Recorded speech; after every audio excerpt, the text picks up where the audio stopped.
ആലത്തൂർ തെന്നിരാപുരം വേലയോടനുബന്ധിച്ച് പടിഞ്ഞാറേത്തറ ദേശം കമ്മിറ്റിയുടെ നോട്ടീസ് പ്രകാശനം ചെയ്തു. രാമചന്ദ്രൻ ചീറുമ്പക്കാവ്, സെക്രട്ടറി വാസുദേവൻ തെന്നിലാപുരത്തിന് നൽകി നോട്ടീസ് പ്രകാശനം ചെയ്തു. ചടങ്ങിൽ president Peethambaran, cashier TK. Shanmughan വടക്കേ വീട്ടിൽ തുടങ്ങി ഭാരവാഹികളും എക്സിക്യൂട്ടീവ് മെമ്പർമാരും പങ്കെടുത്തു. ചടങ്ങിൽ കൂട്ടാഴി എഴുത്തും നടന്നു.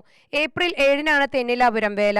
മാസം 4-ാം തീയതി പടിഞ്ഞാറേത്തറ ദേശകമ്മിറ്റി ഒരുക്കുന്ന സൂപ്പർ ഹിറ്റ് ഗാനമേള പ്രശസ്ത പിന്നണി ഗായിക പ്രസീത ചാലക്കുടി നേതൃത്വത്തിൽ ഒരുക്കുന്നുണ്ട്.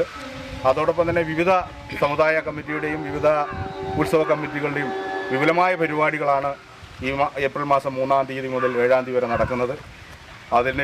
അതിൻ്റെ ഭാഗമായി നോട്ടീസ് പ്രകാശനവും അതോടൊപ്പം തന്നെ നമ്മുടെ കൂട്ടാഴി എഴുത്തും ഇന്ന് നടത്തുകയാണ്. അതുകൂടാതെ അത്യാവശ്യം കുറച്ച് ആളുകളെ കണ്ട് നമ്മളെ സഹായിക്കുന്ന കുറച്ച് ആളുകളെ, ഭക്തജനങ്ങളെ കണ്ട് അവരെ കൊണ്ടുകൂടി സഹായം അഭ്യർത്ഥിക്കുന്നതിന് വേണ്ടിയുള്ള ഒരു ചടങ്ങാണ് ഇവിടെ സംഘടിപ്പിച്ചിരിക്കുന്നത്. UTV news, Palakkad.